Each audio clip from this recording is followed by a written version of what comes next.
De retour dans l'Africa Newsroom pour la deuxième partie, nous sommes toujours en compagnie de Woutibal Koumaba, consultant en gestion des conflits, de nos éditorialistes Malik Kacha et Gracien Okindikiza. Tout de suite, le dossier du jour.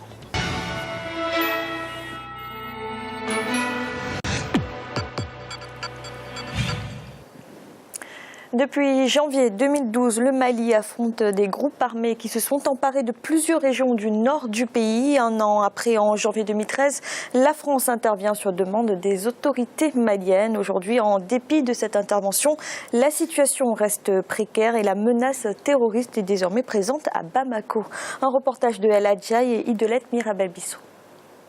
La situation sécuritaire est toujours fébrile au Mali, malgré la fin officielle de la guerre. En proie à une résurgence du terrorisme islamique depuis 3 ans, les autorités s'emploient à lutter contre cette nouvelle forme d'invasion territoriale. Malgré les négociations et les accords, c'est toujours le brouillard entre le gouvernement central et les populations du Nord Mali. Violation d'accords, actes de barbarie, attaques sporadiques, les populations vivent dans l'espoir d'une sortie de crise dans le pays. L'accord signé entre les deux parties au début du mois de mars 2015 a suscité des espoirs pour un retour à la paix, mais le rejet de cette convention par les populations de l'Azawad a réactivé le scepticisme quant à une résolution définitive de la crise au Nord Mali. Quels sont les principaux points d'achoppement entre les protagonistes de la crise? À quelles conditions le retour d'une paix au Mali? Le Mali est toujours en proie à une sécurité fébrile dans le nord. L'attentat de Bamako le 7 mars 2015 interpelle davantage sur la crise que traverse le pays depuis les années 60. Mais les autorités n'ont qu'un objectif pour un Mali un et indivisible, le retour à la paix. Un pays communal, seule volonté de vivre en paix avec ceux qui l'entourent, un pays qui a vécu en son dedans en parfaite communion interraciale au long des siècles, où vous ne trouverez aucune fraction en zone nomade qui n'est sa correspondante en zone fluviale. Tel fut le Mali, tel demeure le Mali, et tel sera le Mali, Inch'Allah, dans l'avenir. Le conflit entre le Nord Mali et les différents gouvernements centraux du pays prend forme avec la première révolte Touareg en 1963 à Kidal. Un soulèvement réprimé militairement sous le règne du président Modibo Keïta. Les populations du Nord dénonçaient à cette époque le déséquilibre dans la gestion publique par rapport au sud du pays. Le coup d'État du 19 novembre 1968, perpétré par le lieutenant Moussa Traoré, est intervenu dans cette atmosphère. Cette partie septentrionale du territoire est en conflit depuis très longtemps, depuis le temps colonial, contre l'État centralisé. Depuis 3 ans, cette zone a été secouée par une guerre sans merci qui a occasionné l'intervention de forces étrangères, notamment la France et les forces ouest-africaines qui se sont mobilisées. Et le Tchad surtout qui a donné le contingent le plus important. La riposte touareg de la révolte de 1963 arrive en juin 1990. Les populations revendiquent leur implication directe dans la gestion des affaires initiées en leur nom. Les négociations aboutissent à l'élaboration d'un pacte national signé le 11 avril 1992 à Bamako. Celui-ci vise essentiellement le rétablissement de la paix, la réconciliation nationale et l'intégration socio-économique des régions du Nord. Donner la possibilité aux peuples eux-mêmes d'exprimer ce qu'ils veulent faire de leur territoire. Parce qu'il faut comprendre aussi que l'Azawad, c'est un peuple nomade dont l'économie est basée sur le pastoralisme. Et le constat, c'est qu'en Afrique de l'Ouest, quelques pays ont toujours négligé cette partie du pastoralisme et ne l'ont pas intégrée dans l'économie nationale. Pour un retour à la stabilité politique et économique au Mali, les autorités multiplient les stratégies avec l'appui des États de la sous-région ouest-africaine. L'objectif est de renforcer la sécurité au Mali pour un retour définitif à la paix. Il nous faut aujourd'hui, après tout ce que nous avons vécu, songer à réformer notre secteur de la sécurité, à renforcer nos capacités d'intervention en matériel, d'accord, en équipement et en formation. Pour les États africains, ce n'était pas le cas il y a 20 ans en arrière, de prendre conscience qu'il faut mettre en place des troupes, avoir une brigade, avoir des forces armées en attente, est une très bonne chose. Au nom de la paix, les armes des ex-combattants récupérées ont été brûlées à Tombouctou au cours d'une cérémonie officielle le 27 mars 1996. Les mouvements rebelles présents ont alors proclamé leur dissolution et les combattants ont été amnistiés à travers la loi numéro 97-016 du 7 mars 1997. Après les 2 mandats du président Alpha Omar Konaré, les combattants Touaregs reviennent à la charge le 23 mai 2006 sous la présidence d'Amadou Toumani Touré. Ils dénoncent la passivité du gouvernement central dans le développement des régions du Nord Mali. Cette situation conduit en 2009 à la signature de l'accord d'Alger. Comme tant d'autres accords, ce dernier acte ne suffira pas pour éviter le coup d'État de 2012 au Mali. Depuis, le pays traverse une impasse politique et sécuritaire. Est-ce que depuis 2 ans, l'armée malienne a réussi à se reconvertir, à se reconstruire, à avoir les possibilités financières, matérielles et humaines pour surveiller l'ensemble du territoire? Est-ce que l'arrivée des autres armées va permettre une forme de conscientisation encore forte que sans solidarité, on ne peut pas du tout lutter contre cette forme de guerre? Une partie des combattants Touaregs, organisés au sein d'une association dite Mouvement National de Libération de l'Azawad, MNLA, depuis juillet 2011, formés militairement et aguerris au métier des armes, étaient exilés en Libye. Ceci explique la déroute des troupes nationales et les nombreuses désertions. La situation se complique davantage avec l'arrivée des djihadistes d'Aqmi, du Moujao, d'Ansardine, de Boko Haram aux côtés du MNLA. Les djihadistes luttent pour l'instauration et l'application stricte des lois islamiques sur l'étendue du territoire malien, alors que le MNLA lutte pour des revendications de l'Azawad qu'il juge légitimes.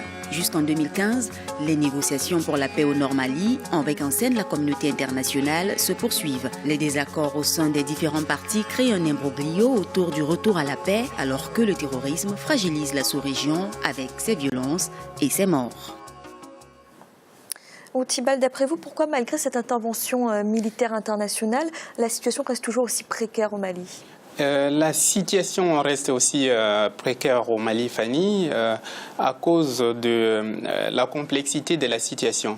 En fait, la difficulté de résoudre le conflit au Mali doit être recherchée en fait, dans son histoire depuis les indépendances. Au fait, pendant cette période-là, il y a une grande partie il y a eu déjà une revendication des Touaregs. Ils revendiquaient en fait l'autonomie ou l'indépendance de la région d'Azawad qui est située au nord du Mali. Il y a eu un premier conflit en 1959, de 1959 à 1964, qui a abouti à la victoire de l'armée malienne et à l'exode de certains Touaregs en Libye et en Algérie. Par la suite, dans les années 70, il y a eu une famine qui a entraîné encore des exodes des populations Touareg vers toujours la Libye et l'Algérie. À partir de 1985, donc il y a eu encore une famine qui a entraîné l'exode. Mais en 1989, le colonel Kadhafi a expulsé à peu près une majorité en fait, des Touaregs qui étaient intégrés dans l'armée libyenne. Il les a expulsés en 1989. En 1990, l'Algérie aussi confrontée à une crise économique et le conflit avec les islamistes, parce que c'est à l'époque qu'on a vu émerger le FIS et le GIA, a expulsé aussi une partie des Touaregs qui sont venus au Mali. Et c'est à partir de ce moment-là qu'ils ont commencé en fait un premier mouvement donc insurrectionnel qui aboutit à un accord de paix de 1990. Donc, pour sauter les étapes, avec la déstabilisation en fait, la situation qui prévaut en Libye aujourd'hui. La plupart des Touaregs sont revenus dans le nord du Mali. Il y a la jonction donc, de ces Touaregs-là avec Aqmi, Al-Qaïda au Maghreb islamique, avec Ansar Eddine. Et ça, cette complexité en fait, de la conjonction des revendications propres à Azawad et le mouvement en fait islamiste international complique évidemment en fait la tâche des autorités même de la résolution du conflit, parce qu'aujourd'hui les islamistes se sont puisés, comme je l'ai souligné d'ailleurs hier, dans l'arsenal libyen et ont des moyens en fait de mener des attaques donc contre les États de la région. Donc c'est le même conflit qui part du Mali, Nigeria et Tchad et Cameroun. Ensuite, le Niger, c'est le même conflit en réalité. Malik, c'est aussi cette complexité, cette multitude des groupes, pas seulement les Touaregs, mais aussi AQMI, comme disait Outibal, qui fait que justement la lutte est difficile face à ces groupes armés. Exactement. La multiplicité des acteurs, déjà, comme vous venez de le souligner, de la communauté Touareg.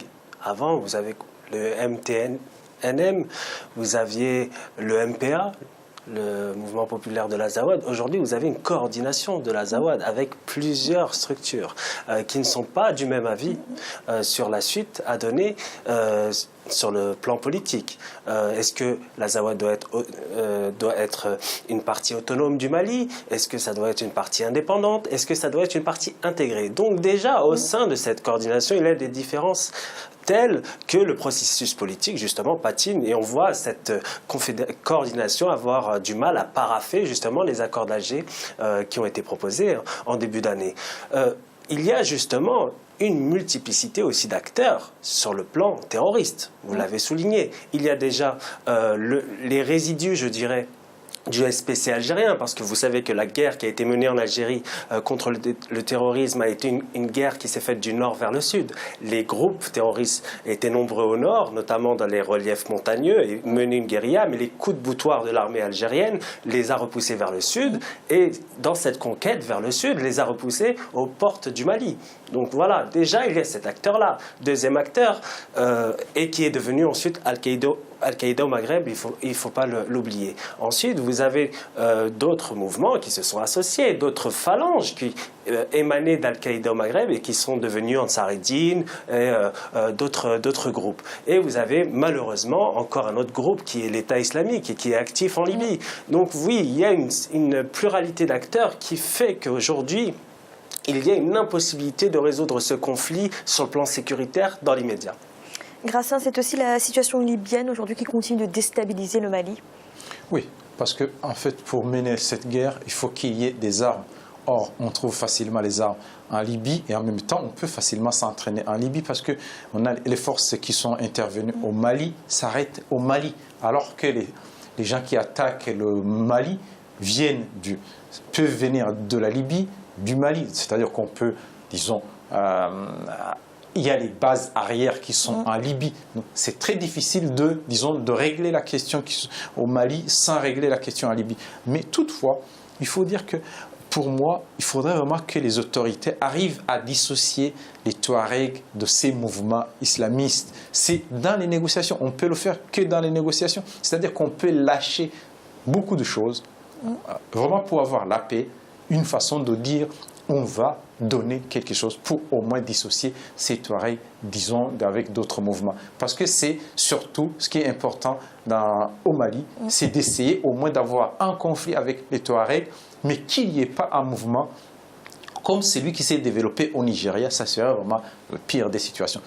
Le dernier point que je pourrais ajouter, il faut aussi que le Mali arrive à organiser son armée, parce que aucune armée étrangère ne peut régler les questions internes de sécurité dans un autre pays. Oui, Outibal. Oui, je voulais souligner aussi en fait la difficulté par rapport aux négociations qui sont menées actuellement en Algérie. Dans un premier temps, le mouvement ou les représentants des populations azawad revendiquaient une certaine autonomie, le développement économique de la région du Nord.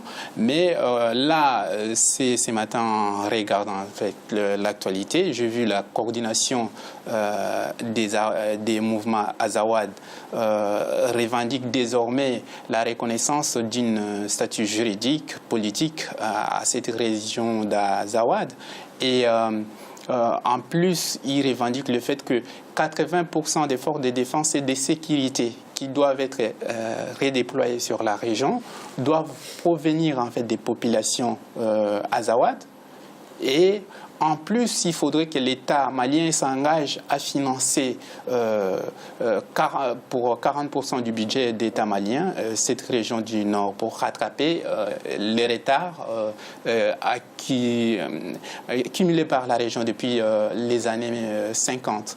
Mais ça, en réalité, si cette position était adoptée par les autorités maliennes, à la longue, ça va aller contre la volonté de l'autorité malienne qui veut en fait l'unité du Mali. On va aboutir à une situation où, en réalité, le moment venu, la région d'Azawad sera en mesure de demander son indépendance ou de se détacher du reste du Mali. Et ça, c'est l'une des situations qui explique en fait la complexité du problème de la résolution du conflit malien. Malik, la politique de décentralisation, c'est aussi au cœur du problème. Oui, c'est une problématique importante. Et vous savez que de tout temps, je dirais, enfin de tout temps, depuis 1991 et les accords de Tamanrasset qui se sont donc déroulés en Algérie, il y a toujours eu cette question de la décentralisation. C'est une question récurrente. Ça ne date pas d'hier, la question de la décentralisation. Le problème, c'est que vous avez eu des acteurs, à savoir le pouvoir malien et les mouvements azawad, qui se sont rapidement, je veux dire, défaussés parce que ils se sont attaqués entre eux, parce que en accusant l'une ou l'autre partie de ne pas respecter les termes de l'accord qui ont été, par exemple, signés à Alger en 91. Donc oui, cette décentralisation, elle est encore au cœur du sujet. Maintenant, il faut que les... Bon, c'est difficile de dire ça à la coordination de l'Azawad, mais ces personnes-là ne représentent pas la totalité de la population du Nord Mali. Il faut le savoir, il y a d'autres populations, il y a d'autres ethnies au Nord Mali. Donc, il faut que ça soit une décentralisation qui représente la population, mais une juste représentation de la population. Merci messieurs. Et tout de suite, un rappel des titres qui ont été développés en début d'émission. En République démocratique du Congo, le président de la commission électorale, l'abbé Malou Malou, a assuré que le calendrier électoral sera respecté. 7 scrutins doivent avoir lieu dans les mois à venir. L'enregistrement des candidatures pour les provinciales a déjà commencé. Et en Guinée, 6 personnes ont écopé de peine de prison ferme pour leur participation aux manifestations de l'opposition. 36 autres doivent encore être jugés. Pour leurs avocats, il s'agit de condamnations politiques. Nous allons marquer une nouvelle pause un instant, la 3e partie de l'Africa News Room.